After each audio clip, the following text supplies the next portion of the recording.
Hey there. If you're watching this video, you either saw my post over on the Corona site, or you watch my videos regularly, or you found this video randomly. And you're thinking about making games with Corona and or using Tile. Anyways, I made this video because I was getting ready to take a break and work on my own games, but I wanted to leave the community with something to look at. So if you're a member of the community, then you probably know what the Super Starter Kit is. But if you don't, you can go ahead and come on over here and I'll put a link below the video. SSK Super Starter Kit is it's a collection of my code I've written over the last 4 or 5 years to do a number of game-related tasks. And in this collection is the Tiled Loader, which is a library for loading tiled levels and displaying that content in your game. Some new content that's not currently documented but is being released today is also the behaviors library. So long story short, I'm making a release of some new features and I wanted to show it off to the community before I took a break. So that's what this video is about. If you want to follow along, go ahead and head over to my free stuff repository, and I'll put the link below, and download, go to the free stuff, go to RGTiled, and then download 002 single screen starter zip, and go ahead and unzip that in your download folder. If you do that, you should have a folder that looks something like this. It's going to have a levels folder, scripts, SSK, and your various other files that go with every project, Corona project. If you open up main, what you're going to see is just a very short piece of code here that essentially creates a display group, loads the game module, and then calls create, passing in the group, and some arguments. So in this case, level 1 saying load level 1, and we'll have a maximum of 2 levels. So in today's demo, what I'll do is I'll create 2 levels using tiled. And let's see, we're already at 2:10, and I'm hoping we can get this to go a little faster. So maybe we'll get the whole thing done in about 10 or 15 minutes. The other file that's important here is game Lua. And the part that you really care about is the create function. The create function essentially takes that group and the parameters you passed, sets some local variables, calls destroy, which is a function in this module, and then it, let's see, calls game next level, which is a piece of code that's essentially uses the tiled loader to load the level that you asked it to. There's some more code down here, but it's not really important. I'll point it out as we get to it. So why don't we just go ahead and actually start making some content. What you want to do is open up the levels folder, which I've already done here, and you're going to find level 1 TMX. And if you're on Windows, you can just double click this. I'm not sure for OS 10 folks how that works, but go ahead and open it up in the tiled editor. Okay, open up for me. All right, and just for clarity's sake, I am using the 2018-06-01 version of Tiled. I imagine that if you're watching this in the future, you may have a more up-to-date version. And hopefully everything is still compatible. I know that they make slight changes, where the author makes some small changes, but I think it's pretty stable at this point, so everything should work. Anyways, you're going to be presented with a screen that basically has nothing in it. It is blank. It's a 640 by 960 level, making this as if I were going to put it on the iPhone 4. It'll work on other devices too. And each of the blocks in this grid is 80 by 80, so they're really big. I did that so that we could just cruise through this making content, and I didn't get carried away making a super detailed level. I mean, you can make your levels as detailed as you want, but in this case I wanted it to go fast. The tiled loader supports internal and external tile sets. That's tile sets that are embedded in the map, and external tile sets. Now, I prefer external tile sets because you can set them up once and then use them throughout your projects, and you can put little settings in there and stuff so you don't have to work too hard. So I'm going to go ahead and go over to the levels folder and drag basic and proto over into my map, and now I have these starter tiles. Now basic is the one we're going to be using to make our level, but proto has some things in it we're also going to use, and I'll get to that in a minute. Anyways, let's make this full screen and just get rolling here. So you'll see that this level comes with a content layer, a background layer, and a layer called logic. Content is, well, background, just for my usage, is where I'm going to put the walls of my level, and then I'll put my player and some other things in content. Anyways, I'm just going to use these layers to go ahead and sort things. So the layer on top is the one that's going to be drawn on top in your game. Oh, and logic. Logic, I'll show you what this is in a minute, but it's a special layer where I put objects that aren't supposed to be rendered, but they tell the tiled loader and my code to do something like make an input device or things like that. Okay, so let's go ahead and start creating some content. Actually, you know what? I'm going to put everything in content to keep it simple. So let's just do that. And I'll stop talking so I can fast forward through this part of the video.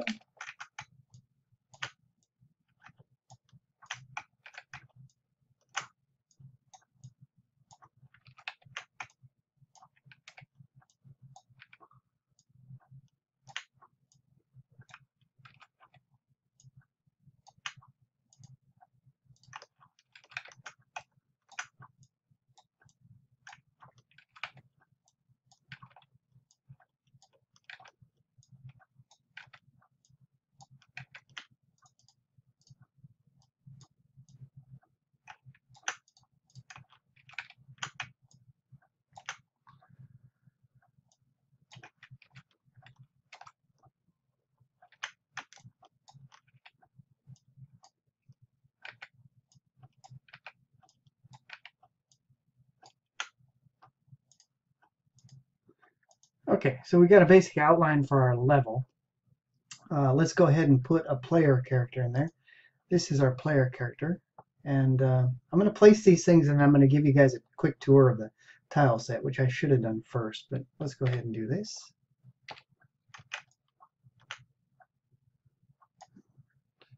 Now let's put some coins in here.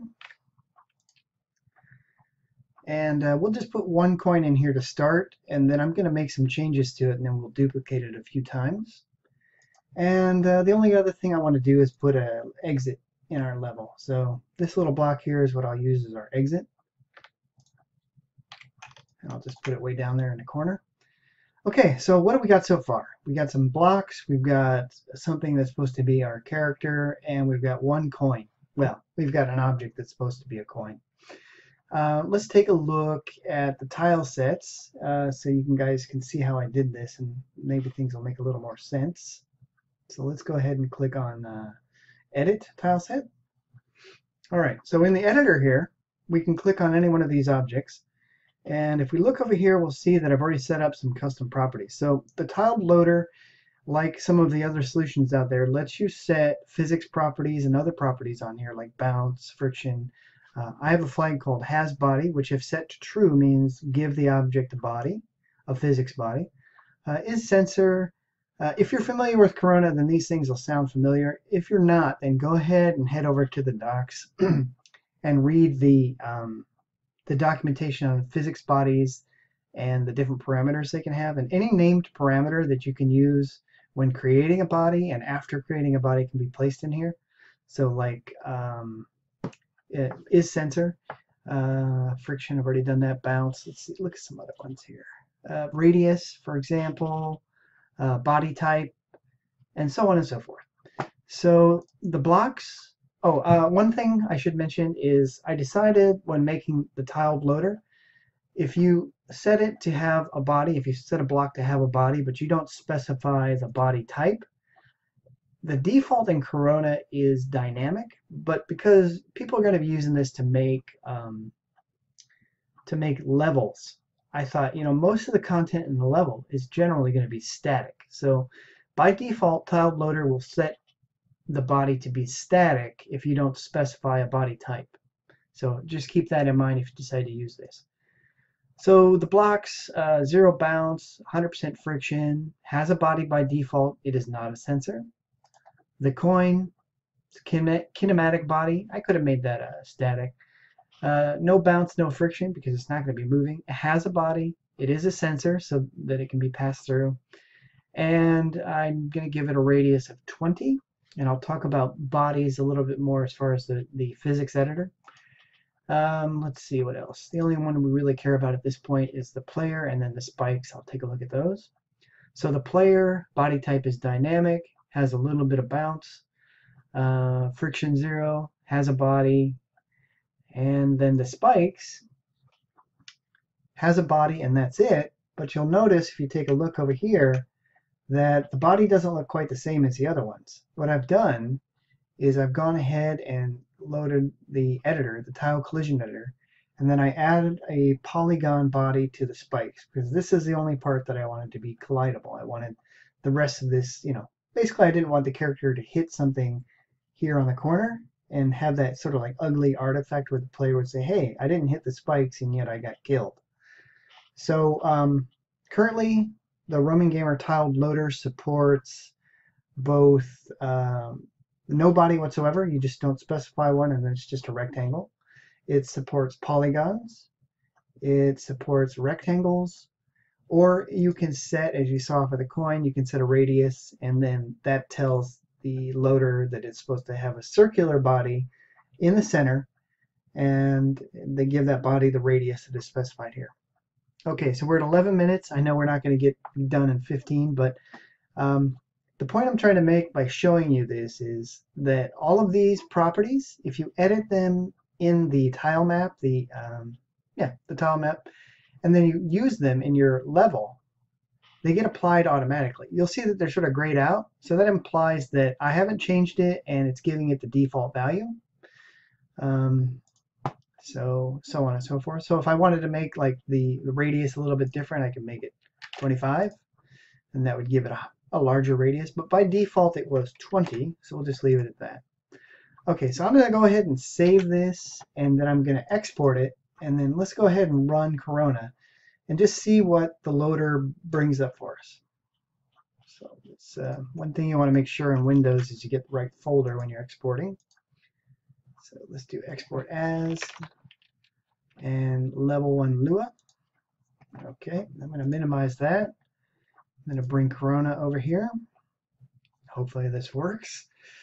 Let's see, load main. Okay, so there we are. I can see that I got my simulator on the wrong size. So let's go ahead and go with the iPhone. Okay, so great. That is basically what we drew. And as you can see, we've got the player, we got the outline. You could see that the guy moved. Let me reload it. So it fell. The physics is working. But let's do some more. Let's go ahead and modify the coin. For example, I'd like to have this coin spinning. And I'd like to have it do some other cool things like throw an event and give us some credits or whatever, something like that. So let's go ahead and quit this, or actually, you know what, we'll just leave it running, and I will bring up the tiled editor again, and let's take a look at this. I'm looking off to the left here because I took some snapshots of some of the stuff I wanted to do. So if my voice sounds funny, that is what's going on. Okay, this example comes with a few ready-made behaviors, which again is something that I'm going to discuss in another video, but I'm going to go ahead and just use them here to show you how this works. So I'm going to go ahead and select my coin, and then I'm going to add a spinner behavior. If I can get in here without clicking the wrong button. And the way you add a behavior is behaviors are always named B, underbar, and then whatever the file name for the behavior is. So this one is coin spinner, and it always takes a string, so let's make that a string. And this particular one takes these arguments, x1 equals -1. So I'm sorry, no, the spinner doesn't take, it takes arguments, and by default it spins at 1 rotation per second. So I'm just going to leave this as default and save this, export it, and then bring up Corona and see what we get. So I added a behavior called spinner. I left the default arguments and I re-exported, and now we have a spinning coin. What I'd also like to do is go ahead and add some pickup code. So I've got a piece of code, a behavior, that when the player runs into it, it deletes the coin and it creates an event that we can use later to award that coin to our inventory or to give us points. Now in this example, I'm not actually doing that, but at least we'll see it deleting the coin. So let's go ahead and put that behavior in, and that is pickup string. And the arguments I'm going to give this are type equals coin.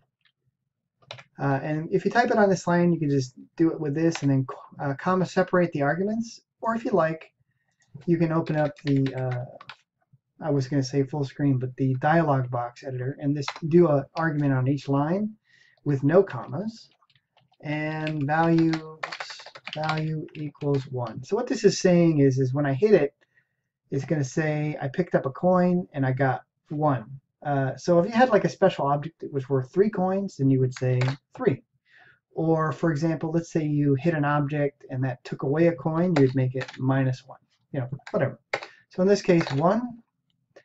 And we'll go ahead and leave that. And let's see if there's anything else I have here. Nope, that's pretty much it. So what I'm going to do is just go ahead and copy this and clone it a few times.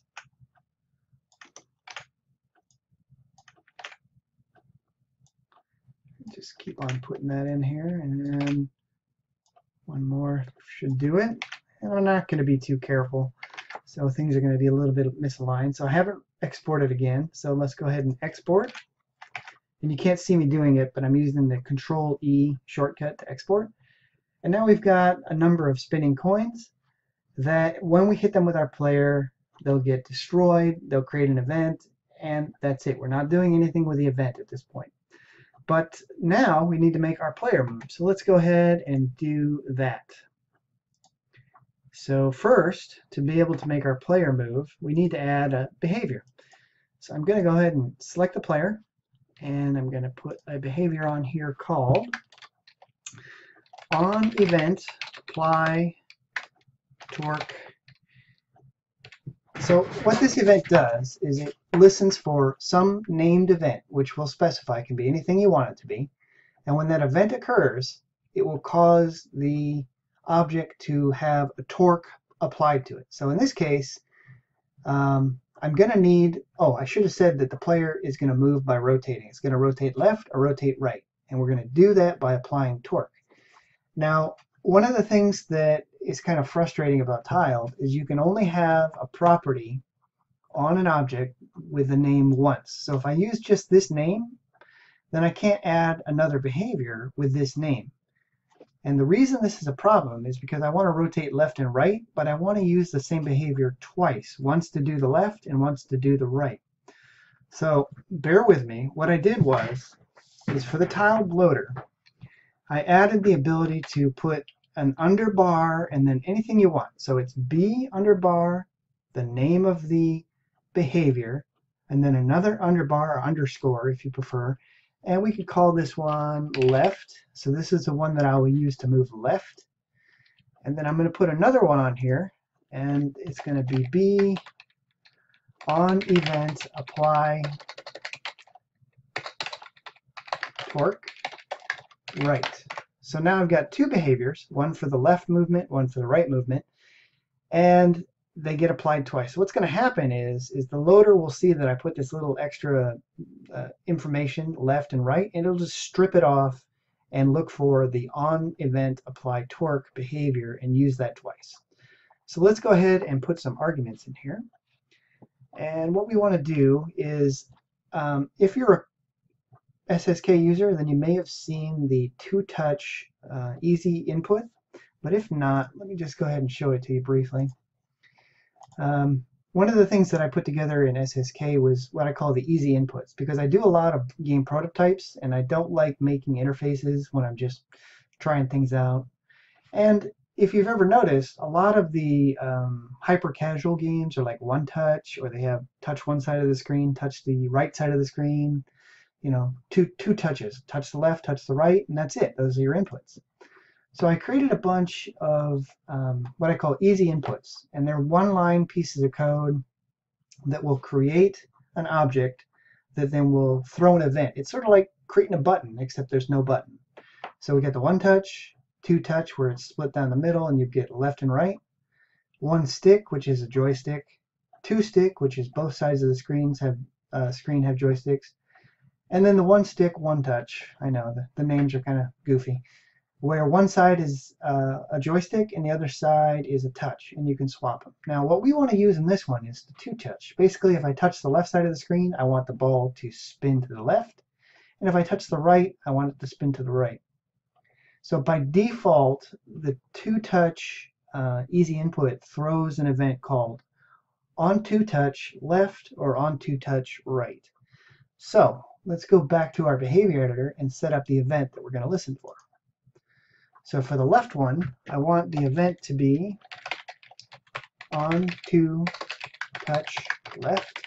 When I get the two touch left, I want to apply a torque of, and you can put spaces in here too if you want. Just remember that if you're doing this multi-line editing, don't put commas. It won't accept that. What it's going to do is collapse this into a single line and then put commas between them for you. So when it parses it. So we're going to listen for the on two touch left event and torque 100.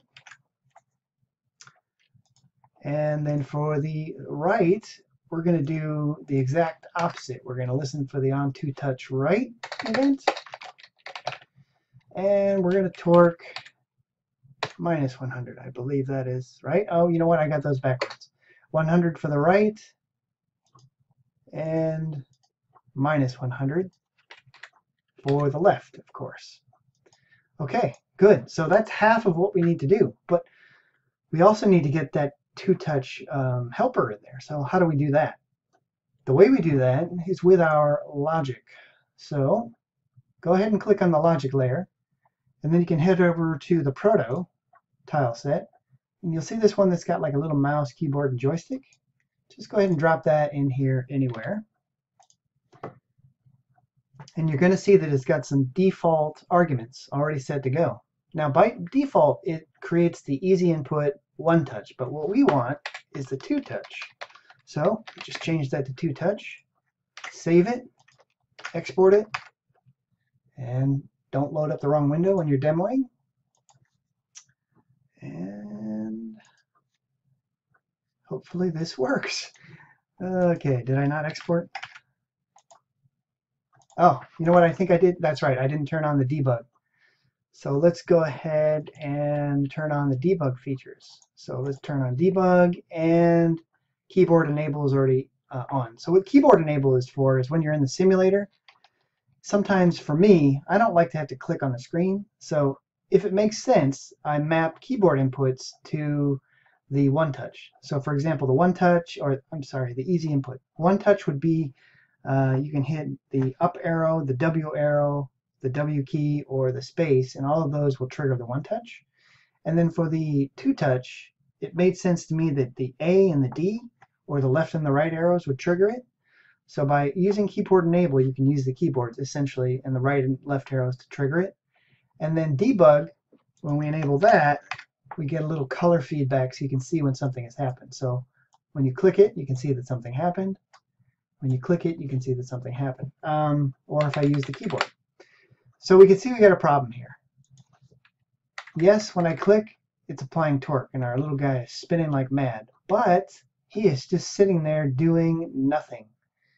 He is essentially spinning, and he's got no friction. So let's take a look and see what's wrong.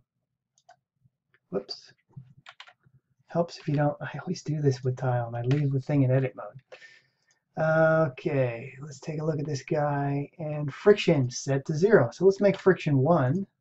Save it, export it, and now we are good to go. Our little dude rock and rolls, and we can make him go ahead and do his thing, pick up the coins, and hit the exit. But of course, the exit does nothing, so how do we go ahead and add some code that makes the exit do something? And you can probably hear I'm looking off to the left again, because I got to find my little preset example. Okay, so I'm back. I located the code, and I see that I left a couple things out. Not only do I want to add some code to this so that when the player collides with it, it loads the next level, But I also want to make it sort of like a parent. I want to let the user know, hey, look over there, do something. You can see that thing, you need to go over there. So what I'm going to do is I'm going to change the color, and I'm going to make this thing jiggle. And part of the reason I did this was because I wanted to show you guys how to use behaviors, and later on I'm going to do a video on behaviors. And I thought, wow, why don't I just make some simple behavior? So I made a little jiggler, which is just a very simple piece of code. And anyways, we'll leave it. You guys can watch the other video and see what I mean, but it's to demonstrate how simple the behaviors are. So click on your guy, click on your exit, and let's add the following behaviors. Let's add the jiggler. Just jiggler. And we're going to go ahead and make the jiggler take these arguments. It takes a x1, x2, y1, y2. And essentially what this is it's going to randomize the x value between x1 and x2. And it's going to randomize the y value between y1 and y2.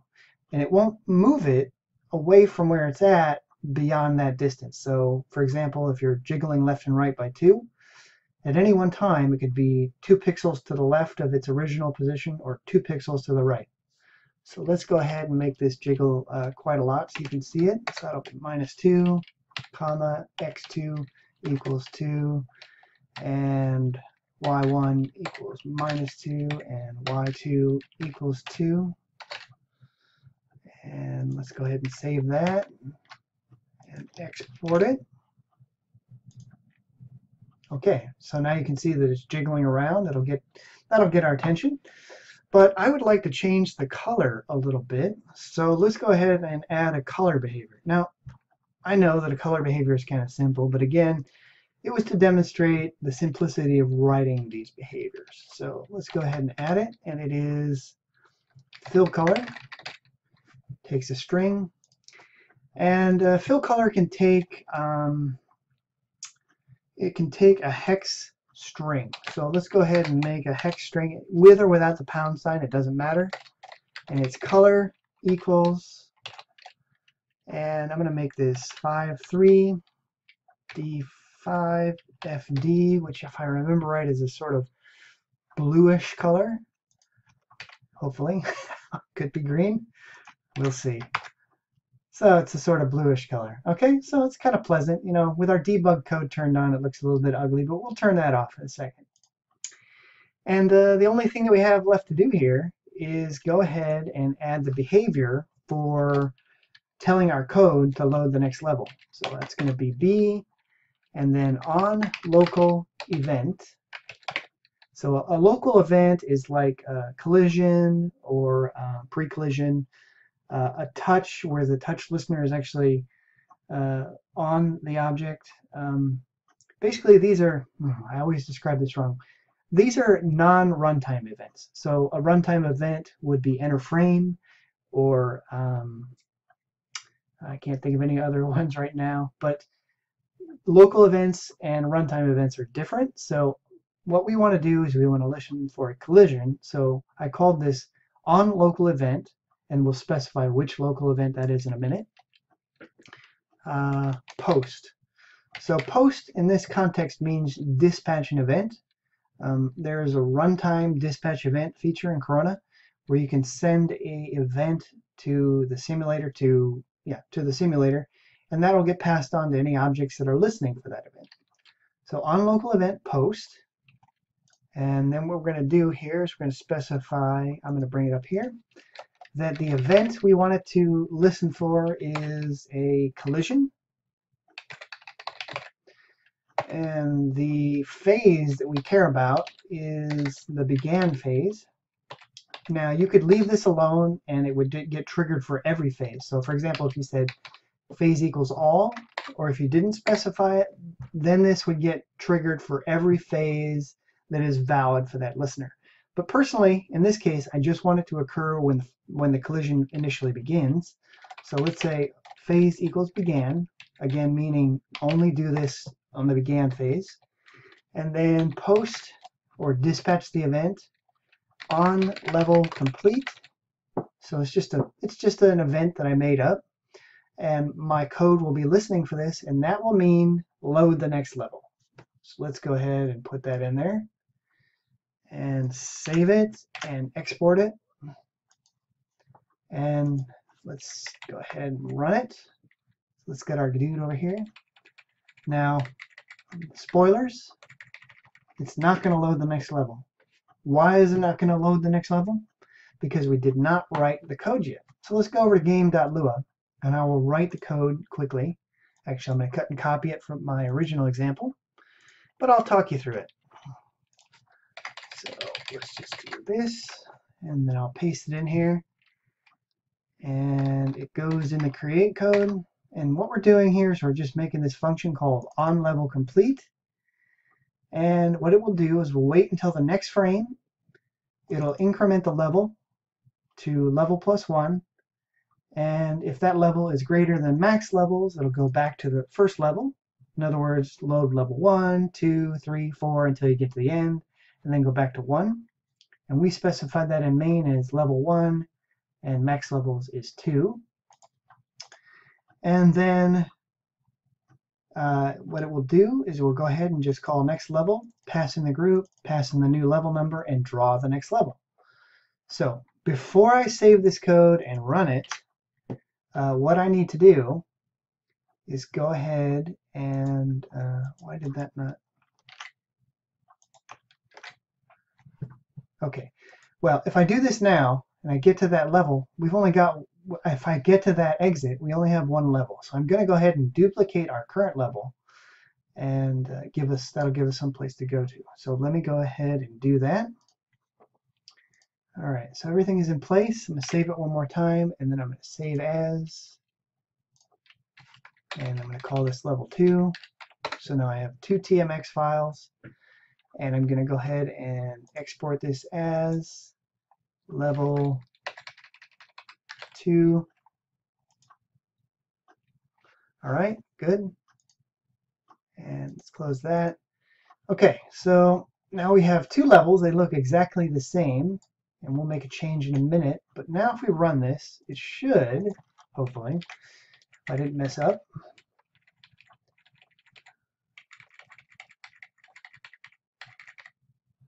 Yep, I messed up. I'm always messing up.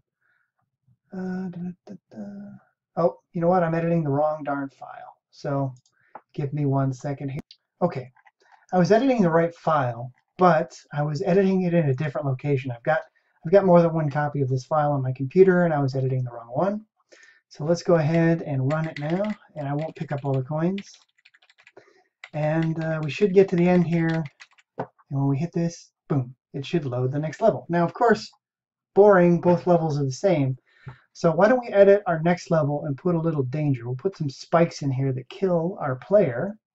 And I'll tell you what, we'll just code up the code for it first. So when we create that next piece of the next level item, the spikes, it's also going to dispatch an event when we touch it. It's going to use the same concept as our level exit, but instead it's going to create a function called onKilledPlayer. It'll dispatch that event, and we'll just make that reload our current level. So we don't have any lives, we don't have any score, we just have basic level loading and reloading. So we'll just put that in there. Doesn't do anything yet. Now let's go ahead and go back over to our level editor, and let's go get the spikes object, and let's put that in the background layer so it's behind the blocks. All right. And let's see what, let me bring up my code here. And let's go ahead and add an event to this. So we'll call it onLocal event post. It's the same thing we used for the exit. Let's bring up the editor, and we will call this event collision. Again, we want to catch a collision, and we want the phase to be began only, so we want it to happen right away. And in this case, we want to post or dispatch an event called, what was that? onKilledPlayer. And bada bing, bada boom. We export that. And Now it should be loaded into level 1. Let me go into main and let's load level 2 to start, just to make this quicker. I don't know about you guys, but when I use this on Windows, I have to export twice sometimes. I'm not sure why. Huh. Okay, bear with me. I'm going to pause again. Okay, I made the same mistake for both files. I was not editing the one in my downloads folder. So I've modified main and I'm loading level 2 first. So now we can see our spikes. And let's roll our little dude down here. And as soon as we hit those spikes, it reloads the level. Okay, so this is way beyond 15 minutes, but I think you can see that if I hadn't been talking and making mistakes, that this process really only would have taken about 10 minutes, maybe 15. And that, I think, is really why people are excited about using Tiled, because once they get a system like this in place, it's really quite easy to use.